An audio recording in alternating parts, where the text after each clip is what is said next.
We are extremely excited to tell you about our first couples retreat that we are offering October 5th through 10th at the Nature Place in Colorado. It's coming up. What do you think about it, Tara? I'm excited. It's going to be very connecting. We're going to have some outdoor ropes courses, some orienteering activities, a lot of workshops in between all of that, just to help build skills to have relationship that you want, that you deserve. It's going to be an amazing experience. I mean, we're going to be there the entire time. We're going to do workshops. Like Tara said, there's going to be like outdoor activities. It's all inclusive at this incredibly beautiful environment. And there's only 15 spots. We're limiting it to 15 couples. So if you are interested, please check out globallj.org. You can go there and sign up, or you can always just reach out to us at info@relationshiprenovation.com for the I've Got You couples retreat in October. Come join us in the beautiful Rockies in the fall. It's going to be awesome.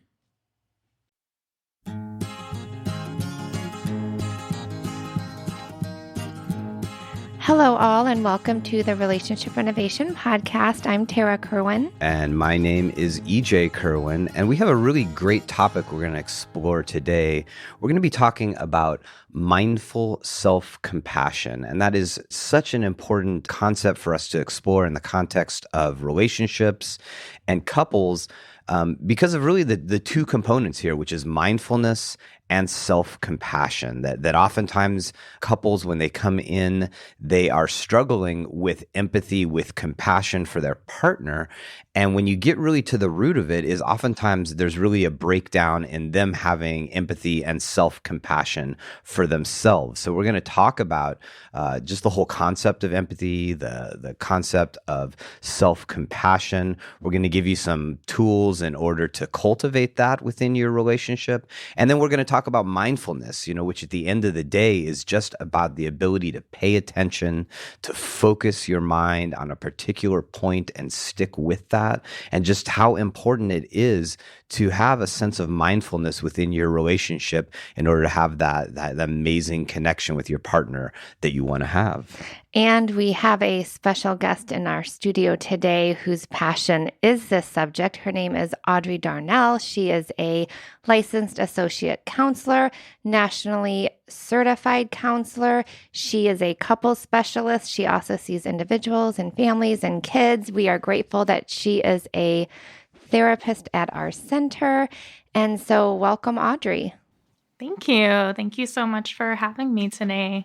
Absolutely. I mean, so we love to have our audience sort of set a context for who you are and why you've chosen this field and sort of your pathway thus far. So, I mean, Audrey, do you mind just telling us a little bit about yourself? Yeah, I'm from here. I was born and raised here in Tucson, and I started gravitating towards this field when I was in college, so in my undergraduate years. But it's kind of interesting because as I've been going through, couples' histories and going through their genograms and family histories, I feel like I've been reflecting more on like how my own family history played into the field I chose. And so, yeah, I feel like growing up, I mean, one thing I've been thinking about recently is my family would always have dinner together. And that's one of the things I'm very grateful for around my childhood, as we would sit around the table. And it was always really encouraged to just talk to each other about like how we were doing and about our days, and kind of being, I guess, self-reflective was very much encouraged, or having like those conversations. And then I also feel like my parents were they were both really into like design and architecture. And so creating spaces for people, like really nice spaces. And we moved around a lot. And so they always like created these really cool spaces for us to live in every home we lived in. And so I've just been thinking about that lately. I feel like I've always kind of gravitated towards listening to people's stories and talking to people about themselves, but also creating spaces for people to feel really safe and really comfortable. And I'm just so, like fascinated listening to this because normally you hear like a therapist story and I mean, not the majority is like, they had some kind of like trauma in their background or it was really difficult or they had to experience a lot of suffering when they were younger. And so hearing that you had this very like emotionally aware, connected family who provided a lot of space, emotional safety, like really empowered you to continue to do that in your adult life. I love that. Well, so I mean, let's jump right in on the topic because it's such a great topic. It's something that maybe couples don't think a lot about. Mindful self-compassion. Just tell us a little bit about how you conceptualize it. Just sort of define it for our audience. mm-hmm.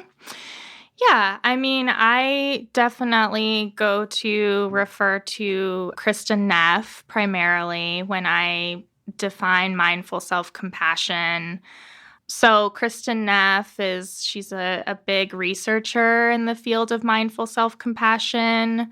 The concepts of mindfulness and compassion are rooted in, Buddhism and Buddhist psychology, but she has her own like mindful self-compassion lab, and the way that she defines it, I usually refer to that and think of that for myself as, I mean, simplified, it's really just having this sense of kindness and, love and understanding for ourselves when we are having moments of suffering or just, moments where we're really in a bad place or, something didn't go the way that we wanted it to go.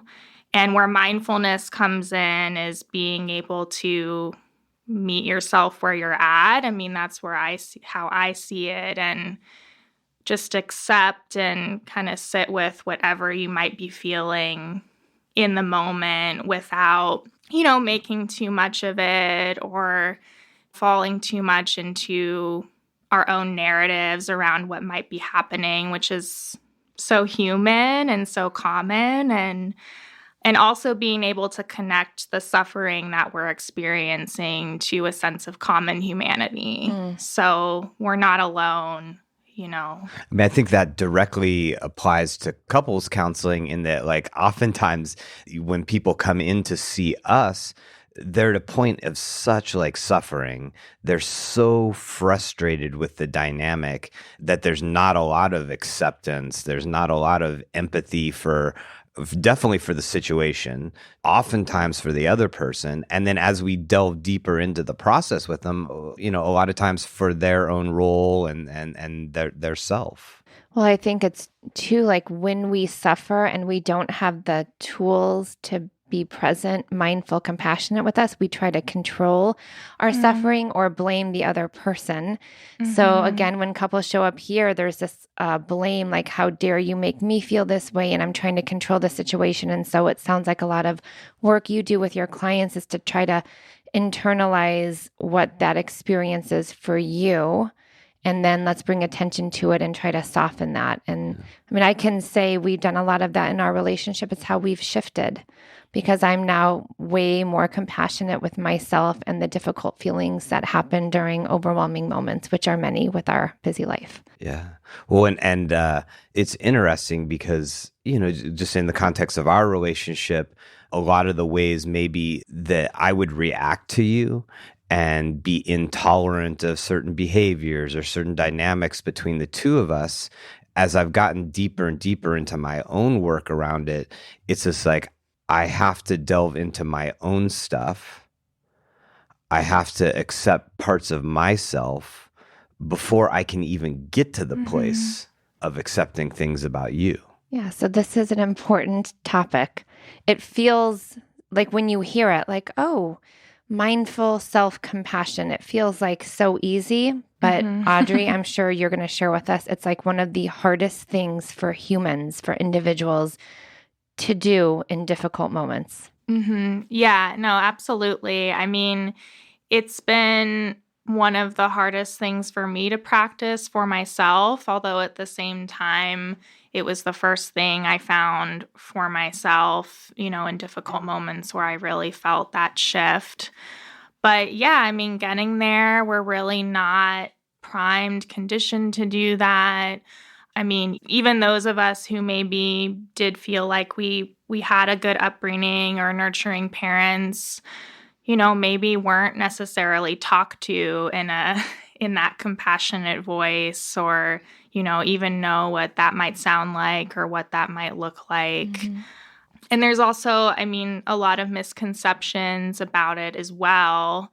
So I think that's another thing that, makes it really hard or even seem very inaccessible for individuals and couples to practice. What are some of the misconceptions?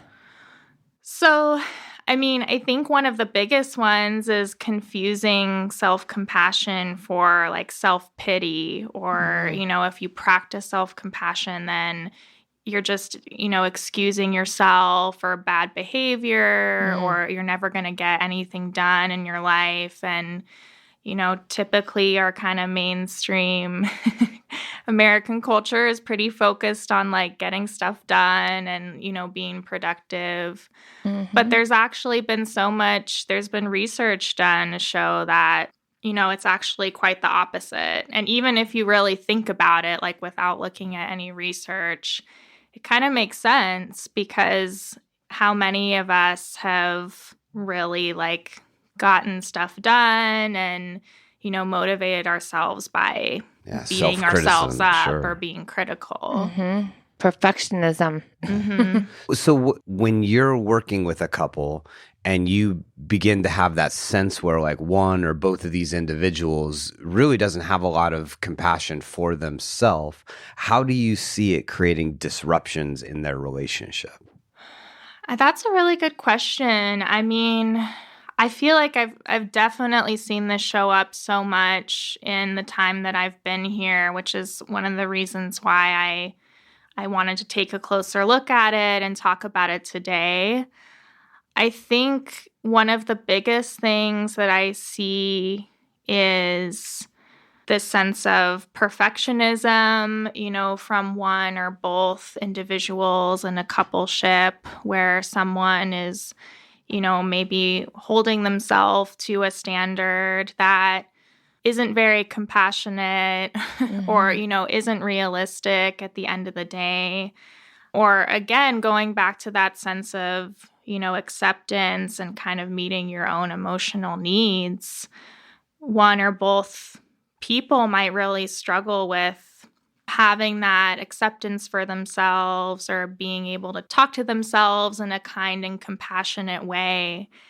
And I just see it kind of getting projected onto each other, and people, blaming each other for things that aren't necessarily even realistic at the end of the day. So can I kind of ask you a question, Tara, about this? Like, because you kind of said that as you become more compassionate with yourself, it allowed you to become more maybe empathetic towards me. You are somebody who like perfectionism has been something is a part of your makeup, right? Right. How does that relationship between like Perfectionism and self-compassion sort of like, how does that weave into your sense of self? Well, so before self-compassion, I really didn't know what that even meant until we had our twins, really, because I kind of was like, okay in my life and nothing felt too overwhelming. Things were hard, but I didn't know how difficult life would be with colicky twins. So that was the first time where I felt like I needed to be perfect and then, grow these two humans and make sure everything was okay. Like I just didn't know my mom instincts so that really drove my perfectionism.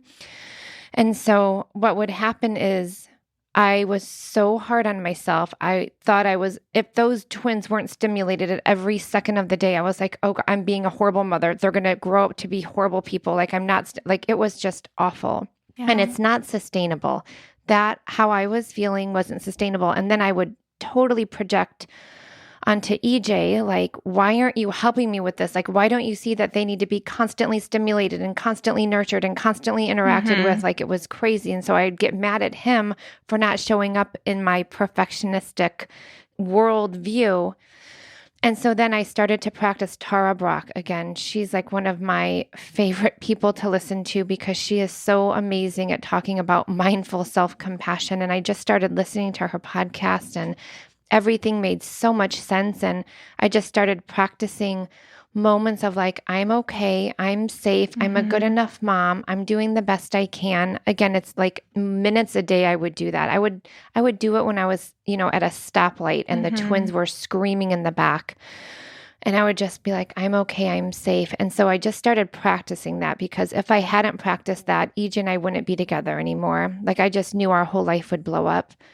And so now I practice it and I knew who I grew up with, like a mother who had significant OCD. And if everything wasn't perfect, bad things would happen.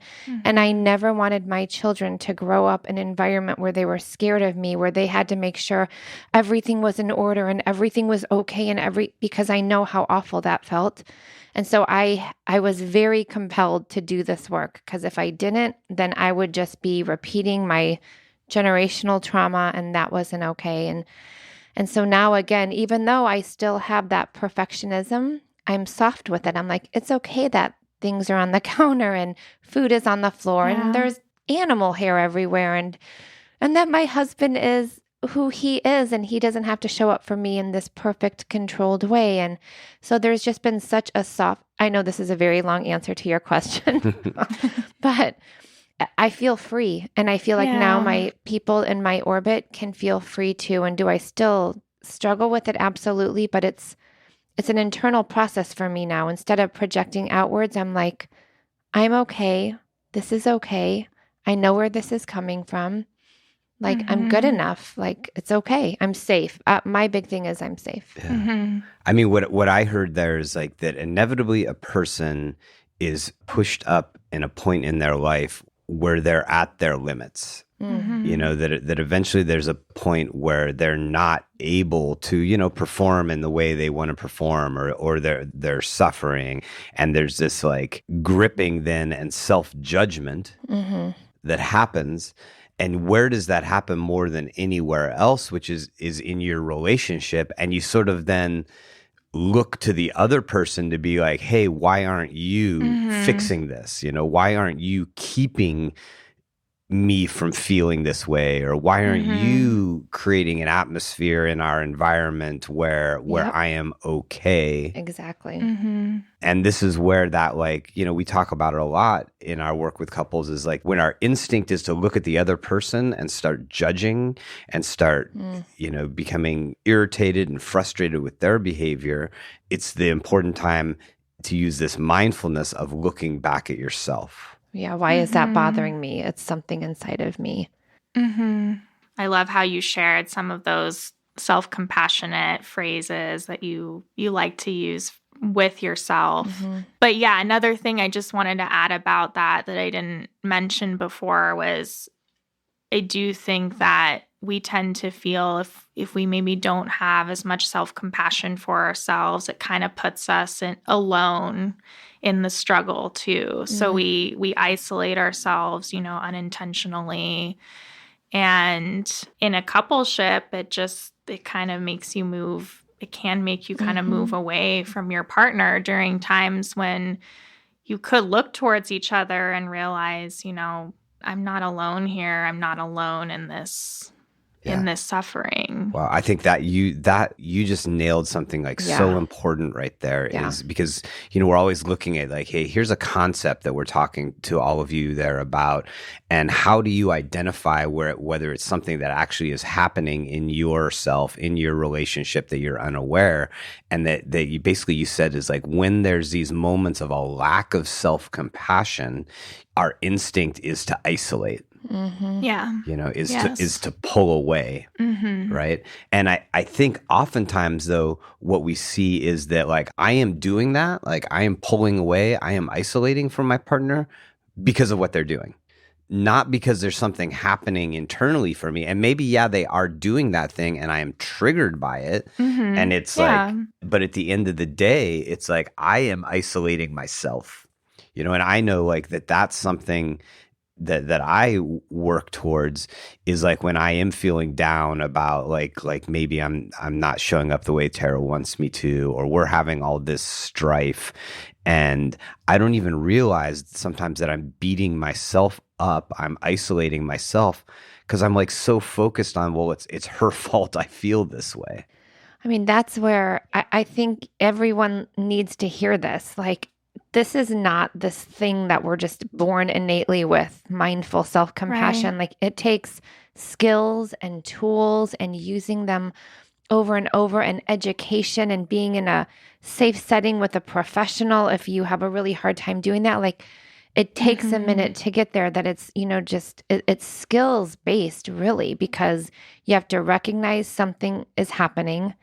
You have to recognize, how do I understand and identify what it is? I mean, like, I guess I'm going to kind of, shift to you, Audrey, around the tools that you teach, because it's skills based. It's learning that we have to do these things. This is, a lot of couples don't have these skills when they come in, and we teach them that. Well, I mean, I'm assuming because we kind of dug into the self-compassion a little bit, right? Yeah. But I'm assuming in Tara's question about, hey, how are we getting to that place of more self-compassion, that the mindfulness must be that part of the phrase, mindful self-compassion. The mindfulness must be part of the tool to get there. Is that accurate? Yeah, I would definitely say so. I mean, it's amazing at one thing about the relationship renovation program is that there is already that mindfulness component built in. Couples go through the mindfulness series together.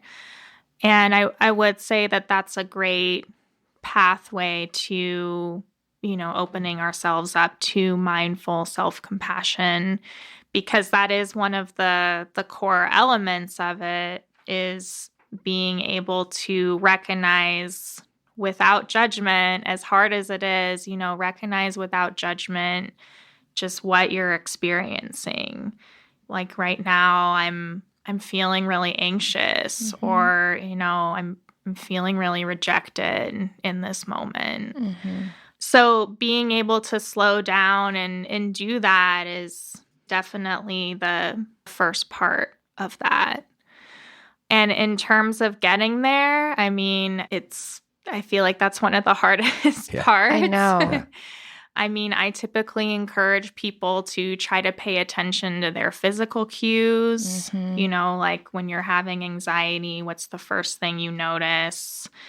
Is your heart racing? Are you feeling flushed? What's happening? And then from there, kind of going into the mental component. And I think one of the best kind of small tools that Kristen Neff and Christopher Germer offer in their workbook, the Mindful Self-Compassion workbook, is like adopting some kind of soothing touch for yourself, if that feels right, if you're comfortable and feel safe with that. So maybe it's, if your heart is racing, maybe you might want to put your hand on your heart. That's where I go to, because that's a big physical cue for me. Or maybe you just give yourself a hug, or maybe you're just holding, one hand and the other. Can I share just a cute story really quick? Sure. So we go to the gym every morning, and on the way home, we have these cross guards for one of the middle schools by our home. And one of the crossing guards, he always, when he sees all the cars, he puts his arms around himself like he's giving us a hug in the car. Aww, and is I love literally that. the best part of my morning, because he hugs every car. And some people hug back. I always hug back, but it is just such a beautiful moment. Do you know the guy I'm talking about, EJ? Yeah, totally. Do you hug him back? I usually give him a thumbs up, Okay, all right. or a fist bump. We kind of dude out on that. Yeah. Well, and then one thing I wanted to ask too, well, actually two things. One is, when you have an individual or a couple where they, like, literally their whole life they've gone without having needs or wants or focusing on themselves at all. And like, I have so many couples where it's like, one partner is like totally like has zero identification of any needs, and he's just trying to make sure, or she's trying to make sure that their partner is okay. How do you even start that process with like, hey, you also have needs in this relationship and for yourself? Yeah.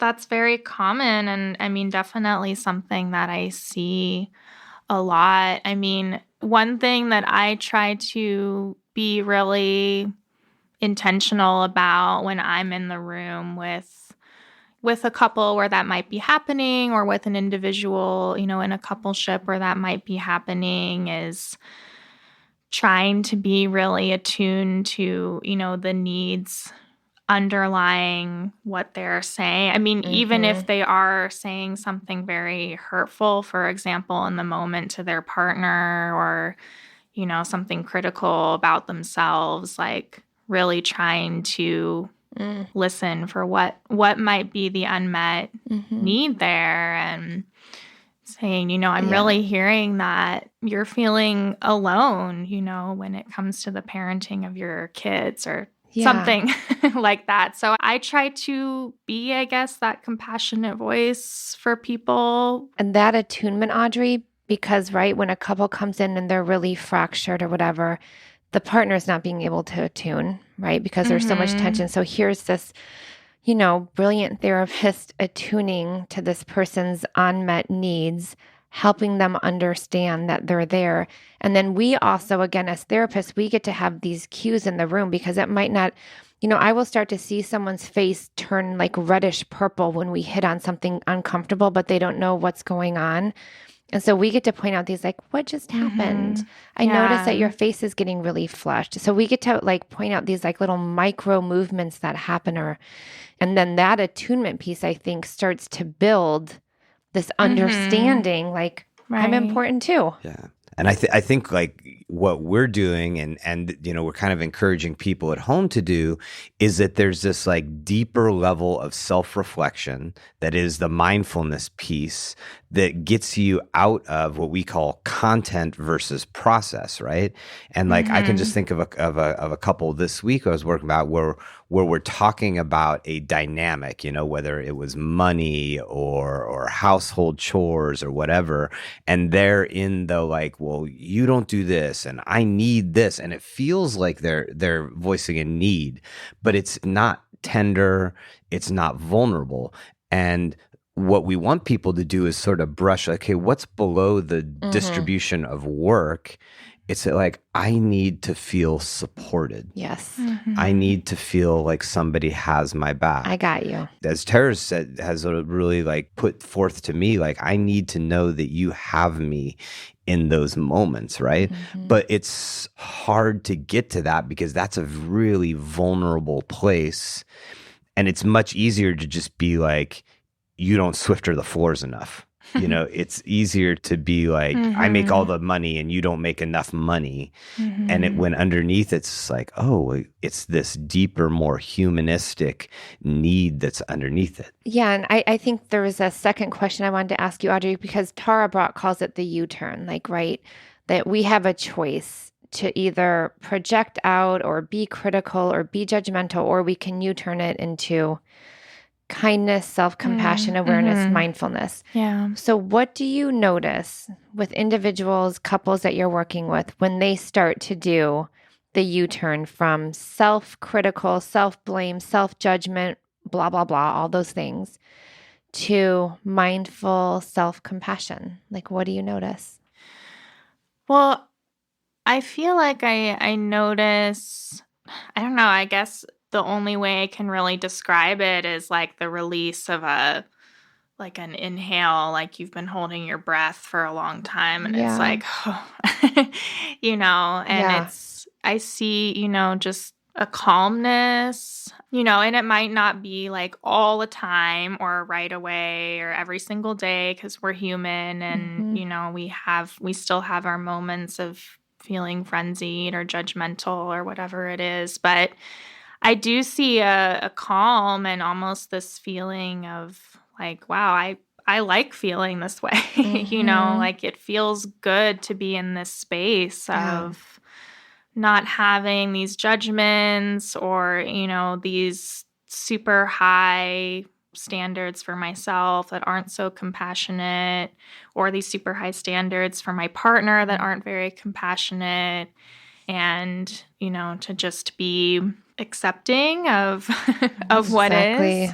It sounds like a softening. Yeah. You know, like that some of that rigidity and those beliefs and that reactivity that's happening within your relationship when you're practicing some self-compassion, when you're letting that distribute out to your partner as well. Yeah. It just like soften things up a little bit. I'm assuming also that like in those moments that there's also like it feels more intimate, you know, it feels more connected, it feels more loving. Well, the words that are coming to me right now are trust versus mistrust, because we have this mistrust when things aren't going okay, or we don't trust that we can handle it or that our partner can handle it. But when you start to do mindful self-compassion, you trust that you can handle it, you know, regardless of what's going on in the external world or your partner. And that trust builds this belief that like, it's okay and I'm okay and I can handle this. And then hopefully within the relationship, we can handle this no matter what happens, no matter how bad it gets, no matter how ugly it can be or how uncomfortable it might show up. Like, I can handle this and we can handle this. And then it's not in this fearful, mistrustful place anymore. And can I just say, this is possible.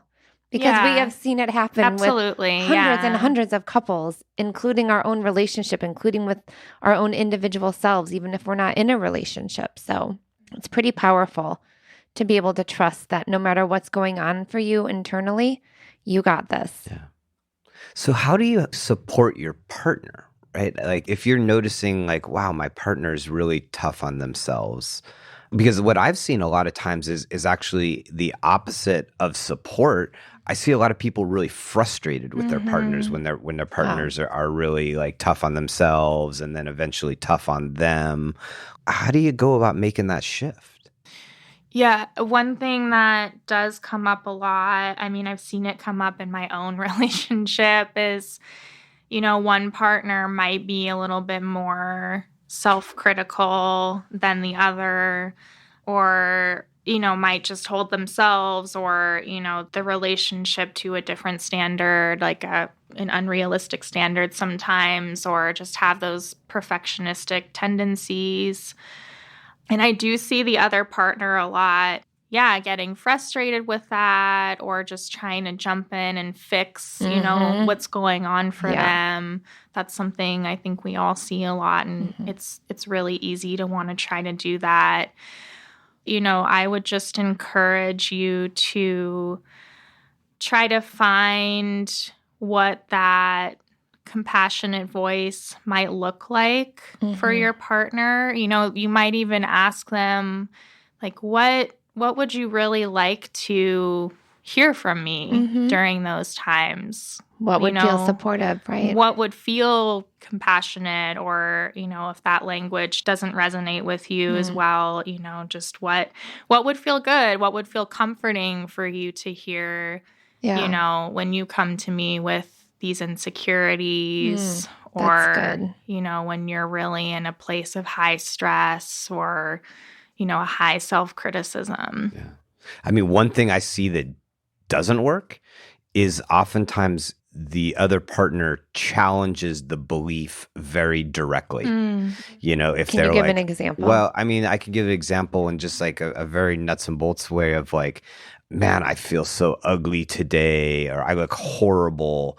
No, you look so beautiful. You look great. I mean, come on, like you're crazy. Like people, you're such a wonderful person. Or like, I wish you could see you the way I see you. Yeah, or like when it comes to the house stuff, like this place is a mess. No, it's not. Everything's everything's fine. Even if it is a little messy, it's no big deal. You know, we hit it too directly.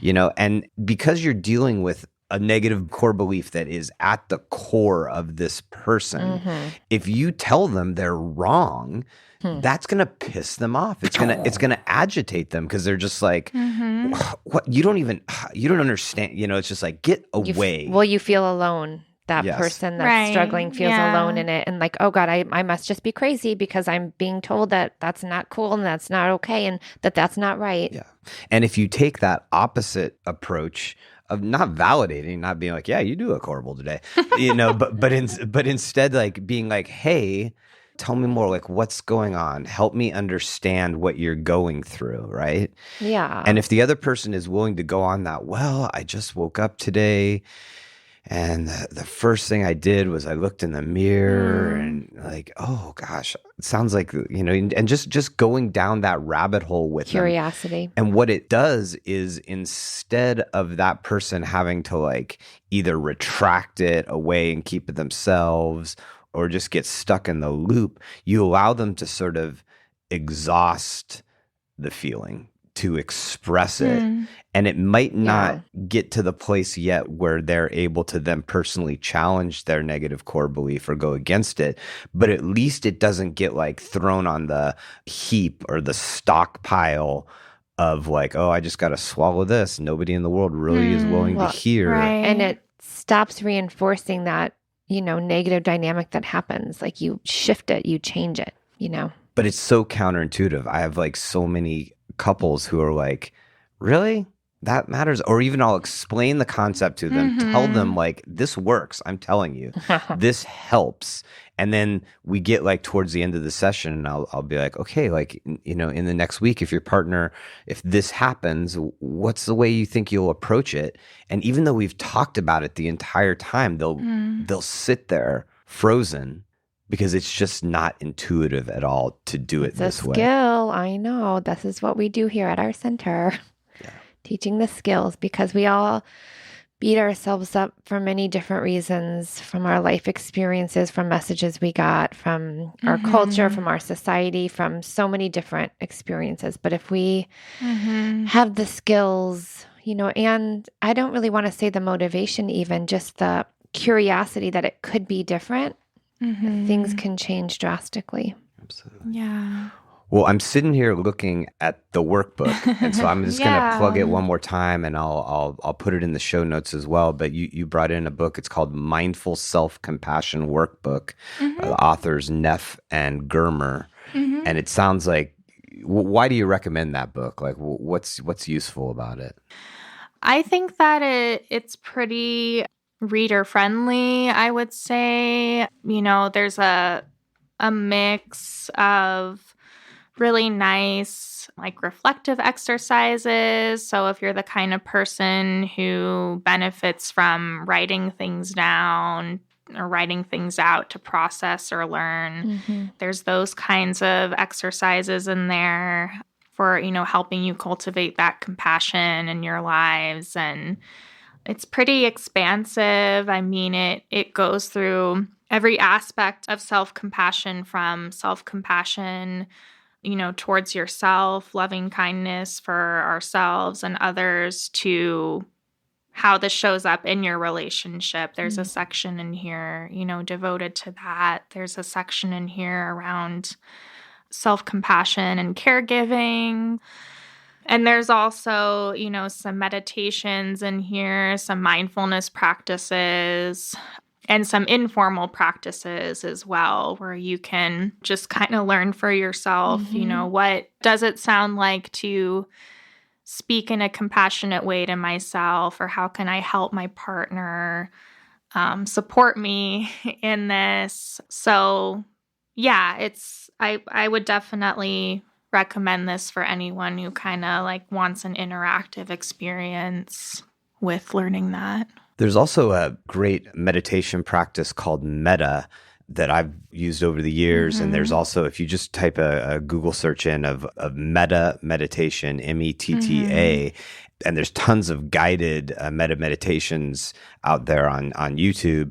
And it's just leading you through a practice of cultivating empathy and compassion. And in this practice, like what they talk about is like sometimes, you have to lead yourself there. Like and it starts you out with like the most easily accessible person that you could be compassionate towards, whether that's like your kid or your dog or somebody who it's like, it's not hard to wish them the best things in the world. Right. And then you sort of gradate your way towards yourself, but eventually also like really complex people in your life that drive you crazy. Yeah, or have hurt you, and it's a fantastic practice.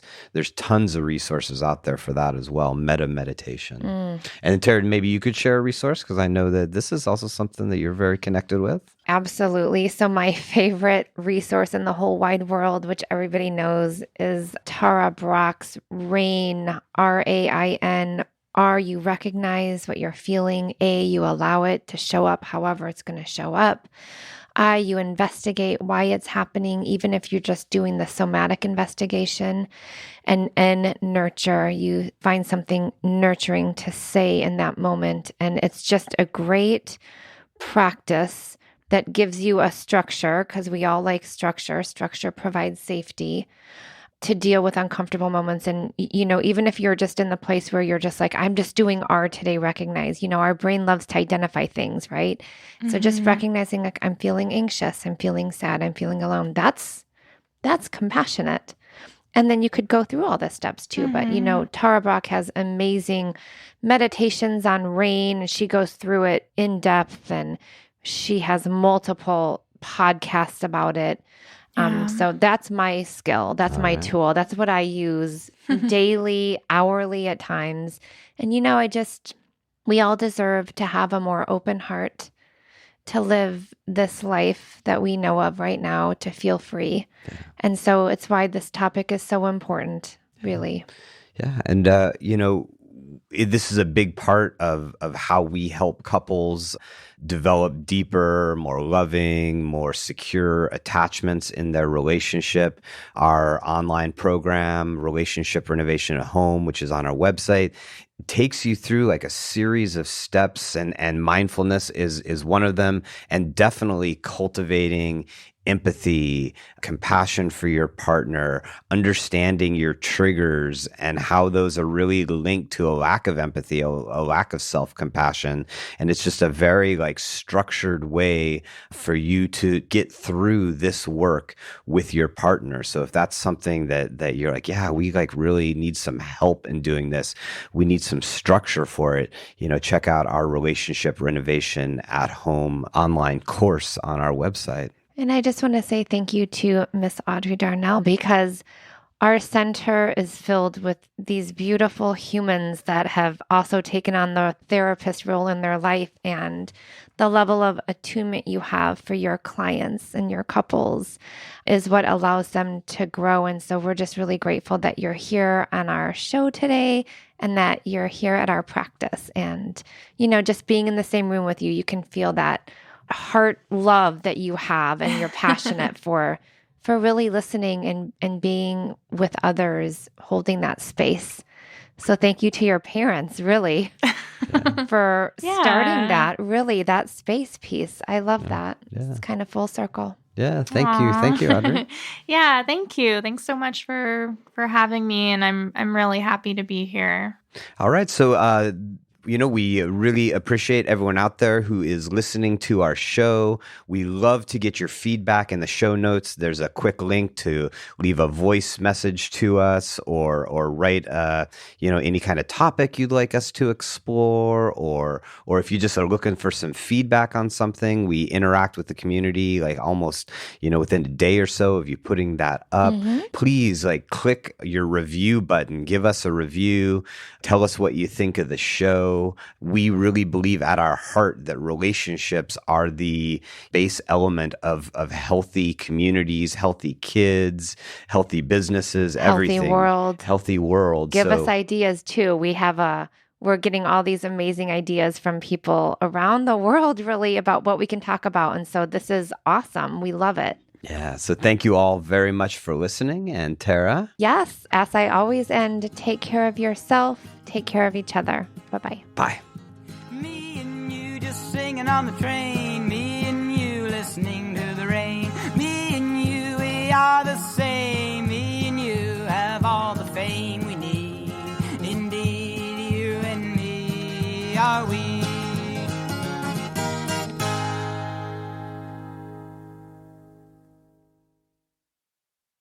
We are extremely excited to tell you about our first couples retreat that we are offering October 5th through 10th at the Nature Place in Colorado. It's coming up. What do you think about it, Tara? I'm excited. It's going to be Very connecting. We're going to have some outdoor ropes courses, some orienteering activities, a lot of workshops in between all of that, just to help build skills to have relationship that you want, that you deserve. It's going to be an amazing experience. I mean, we're going to be there the entire time. We're going to do workshops. Like Tara said, there's going to be like outdoor activities. It's all inclusive at this incredibly beautiful environment. And there's only 15 spots.